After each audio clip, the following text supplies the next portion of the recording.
Students, आज हम पढ़ेंगे अध्याय 11 बीजगणित। गणित की ऑलमोस्ट 3 शाखा होती हैं, अंक गणित, ज्यामिति और बीजगणित। अंक गणित में हमने संख्याओं के बारे में पढ़ा है। 1, 2, 3, 4 ये संख्याएं होते हैं हमारी। ज्यामिति में हमने पढ़ा है आकार, आकृतियों, इनके गुणों, इनके जितने भी गुण होते हैं हमने इनके बारे में पढ़ चुके हैं। बीजगणित हम पढ़ने जा रहे हैं। इसमें है हम अक्षरों से नए सूत्र बनाएंगे। सूत्र नियम बना के हम इसके द्वारा पहले सोल्व कर सकते हैं। हमारी जो रोजमर्रा की जिंदगी है इसमें जितने भी वो आते हैं, एग्जाम्पल्स होते हैं, उन सबको सोल्व कर सकते हैं। इसलिए अब हम करते हैं माचिस की तीलियों से बने प्रतिरूप देखते हैं। बने प्रतिरूप ये होती है माचिस की तिल्ली। एक तिल्ली ये ले ली और एक तिल्ली ये ले ली। इससे हमारा अंग्रेजी का एक अक्षर बना एल। इसमें हमने 2 तिल्लियों की संख्या की जरूरत पड़ी।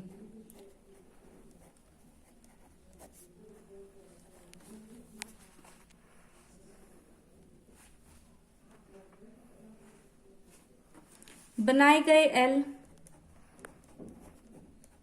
जितने हमने एल बनाए हैं उनमें तीलियों की आवश्यकता कितने की पड़ी है।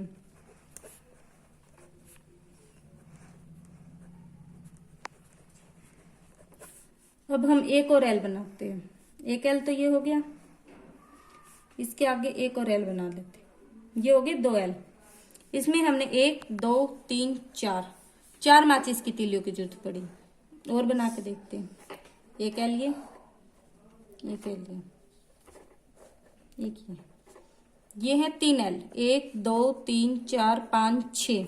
तो हमने एक एल बनाने के लिए 2 तीलियों की जरूरत पड़ी थी, 1 और 2 एल बनाने के लिए 1, 2, 3, 4, यानी कि 2 एल बनाए हमने, 4 तीलियों की जरूरत पड़ी। 3 एल बनाएंगे तब हम 1, 2, 3, 4, 5, 6, यानी 6 तीलियों की आवश्यकता हुई। तब हम यहाँ पे क्या देख रहे हैं, जितने एल बनाए हैं वो उनकी तीलियों की दुगना हो रहा है। यहाँ पे भी जितने एल बनाए हैं उनका दुगना हो रहा है। हमने 3 एल बनाए तो हमारे 6 हो रहे हैं, यानी कि ये दुगना हो रहा है। तो तीलियों की संख्या हम कैसे निकाल सकते हैं? दुगना कर देंगे किसका? बनाए गए एल की संख्या का, जितने हमने एल बनाने हैं। मान लो हमने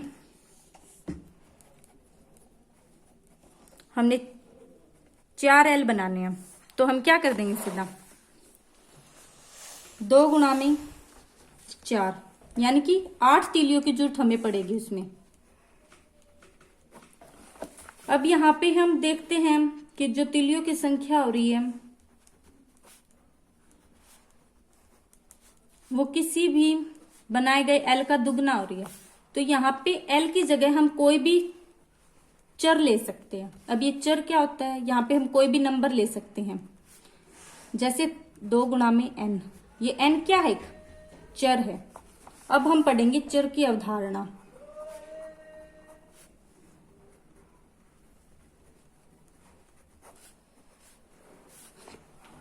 अब हम n की जगह कोई भी चर ले सकते हैं। m ले लेंगे, x ले लेंगे, y ले लेंगे, z, कोई भी चर ले सकते हैं।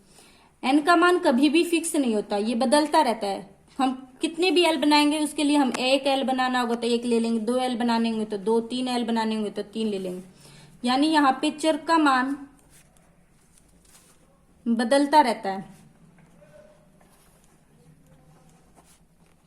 चर का मान क्या हो रहा है? बदलता रहता है। चर का मान फिक्स नहीं है, यानी स्थिर नहीं है। अब हम माचिस से दूसरे प्रतिरूप बनाते हैं।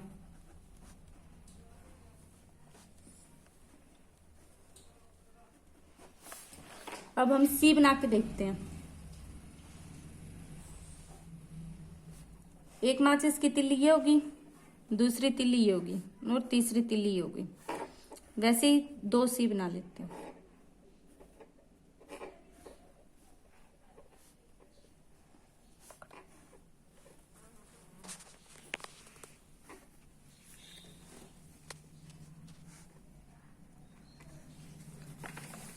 बनाए गए सी की संख्या लिख देंगे यहाँ पे।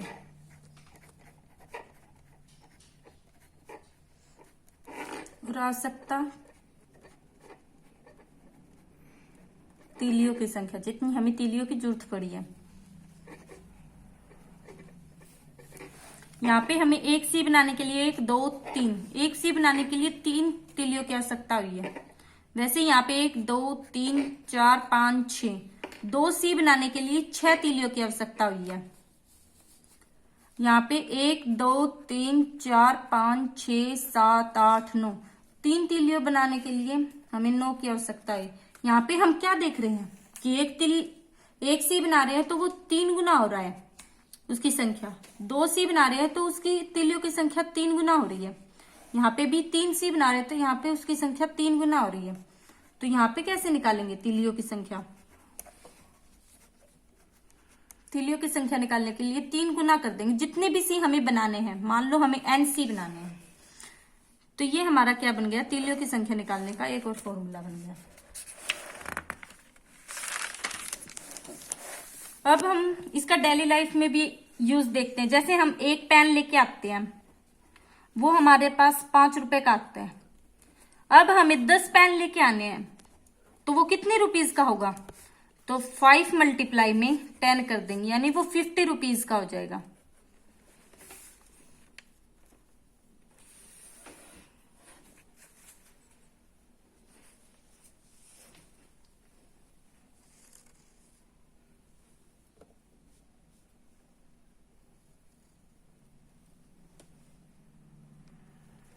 अब आगे हम पढ़ेंगे प्रश्नावली 11.1। इसके आज हम 5 सम देखेंगे, फिर और कल देखेंगे। अब पहले सम में इसने क्या बोल रखा है? तीलियों से बनाने के लिए आवश्यक तीलियों की संख्या के नियम ज्ञात करें। अब हमें अक्षर टी दे रखा है। अक्षर टी में हमें कितनी तीलियों की जरूरत पड़ी है, इससे हमें एक प्रतिरूप बनाना है और फिर इसका क्या करना है वो भी निकालना है। एक तिल्ली हो गई, दूसरी तिल्ली ये हो गई। तो इसमें हमें कितनी तिल्लियों की जरूरत पड़ी? एक टी बनाने के लिए हमें बनाए गए यहाँ पे आवश्यक तीलियां, यानी एक टी बनाने के लिए हमें 2 की जरूरत पड़ी है। वैसे ही अब हम 2 टी और बना के देख लेंगे। 1 2 3 4, यानी 2 टी बना रहे हैं तो हमारे पास 4 हो रहा है। तो ये 1 से 2 गुना हो रहा है, ये 2 से 4 गुना हो रहा है, यानी ये दुगना हो रहा है। तो हम क्या करेंगे? 2 इंटू में n कर देंगे, यानी ये n क्या है? हमारा चर है। जितने हमने टी बनाने हैं वो है।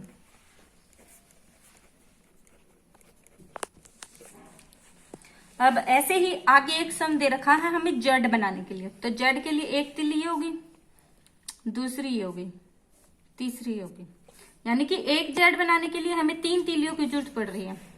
वैसे ही 2 जेड बनाएंगे तो हमें कितनी की जरूरत पड़ेगी?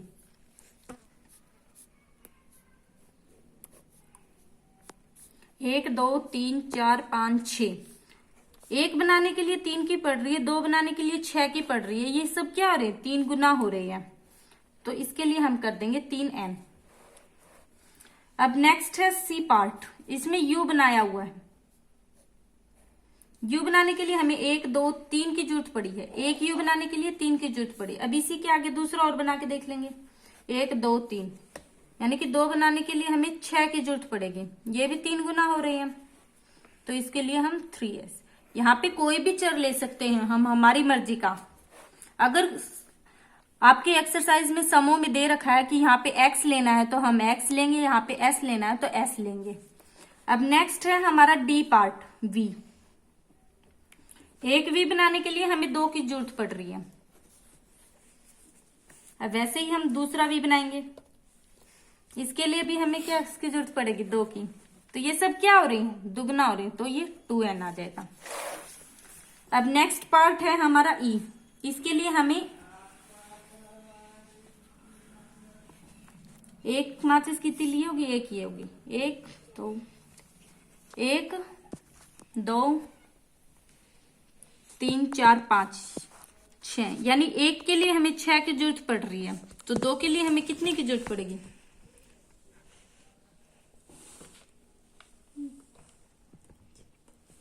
एक के लिए हमें 5 की जरूरत पड़ रही है। 2 ई बनाएंगे तो कितने की जरूरत पड़ेगी, 1 2 3 4 5, 5 इसमें 5 इसमें, यानी 10। यानी कि अब ये क्या हो रहा है, सब 5 गुना हो रहा है, तो 5। अब हम यहाँ पे कोई भी वेरिएचर ले सकते हैं, तो हमने 5x लिया है, एक ये हो गया। अब ऐसे ही हम और 2 एग्जाम्पल्स रह गए हैं, F और G, वो आप खुद लोग ट्राई करोगे। अब हम आते हैं सेकंड सम। अब हमने अक्सर L और C के प्रतिरूपों के नियम से पहले जानते थे। एक में हमने क्या देखा है, L से हमें कितने चरों की वो पढ़ी थी हमने। L बनाने के लिए हमने देखा था कि हमारे पास L बनाने के लिए हमें इतनी तीलियों की संख्या की जरूरत पड़ी थी, यानी कि हमने क्या फॉर्मूला बनाया था, 2n बनाया था। उसी तरह हम C से देखा था, C के लिए हमने क्या बनाया था, 3n। अब इसमें पूछा हुआ है कि कौन कौन से ऐसे अक्षर है जिनसे हमें सेम मिलता है। तो T में हमने क्या देखा है, पहले सम में 2n मिल रहा है, और V में क्या मिल रहा है, 2n।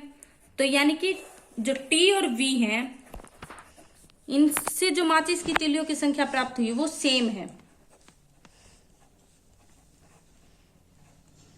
तीलियों की संख्या इनसे क्या निकलेगी, सेम निकलेगी, बराबर। अब आते हैं हम थर्ड सम पे। कोई परेड चल रही है, उसमें कैडेट्स हैं। एक परेड में एक पंक्ति है, उसके अंदर 5 कैडेट है। तो इसने कहा है कि यदि पंक्तियों की संख्या ज्ञात हो तो कैडेटों की संख्या प्राप्त करने के लिए क्या नियम होगा। यानी कि अब हमारे पास पंक्तियों की संख्या दे दी, पंक्तियों की संख्या कितनी है, n है। तो हमें n पंक्तियों में कितने कैडेट्स की जरूरत पड़ेगी, तो n इंटू में 5, यानी कि n5 की हमें क्या पड़ेगी, जरूरत पड़ेगी। इतने कैडेट्स होंगे n सब पंक्तियों में। अभी इसी तरह एक पेटी में 50 आम है, और हमें पूछा हुआ है पेटियों की संख्या में टोटल कितने आम आएंगे। तो एक पेटी में 50 आम है, हमारे पास कितनी पेटी है, B पेटी है। तो B पेटी में कितने आम आएंगे, 50 गुणा में B आम आएंगे, हमारे पास टोटल इतने आम होंगे। अब लास्ट क्वेश्चन आज का, क्वेश्चन 5। एक शिक्षक है, वो एक बच्चे को, मतलब कि एक विद्यार्थी को सिर्फ 5 पेंसिल देता है, एक विद्यार्थी को 5 पेंसिल देता है वो। अब हमारे पास विद्यार्थियों की संख्या कितनी है, S विद्यार्थियों को कितनी पेंसिल बांटेगा, तो 5 मल्टीप्लाई में S, तो कितना आंसर आएगा, 5S। Thank you. आगे के सम हम कल करेंगे।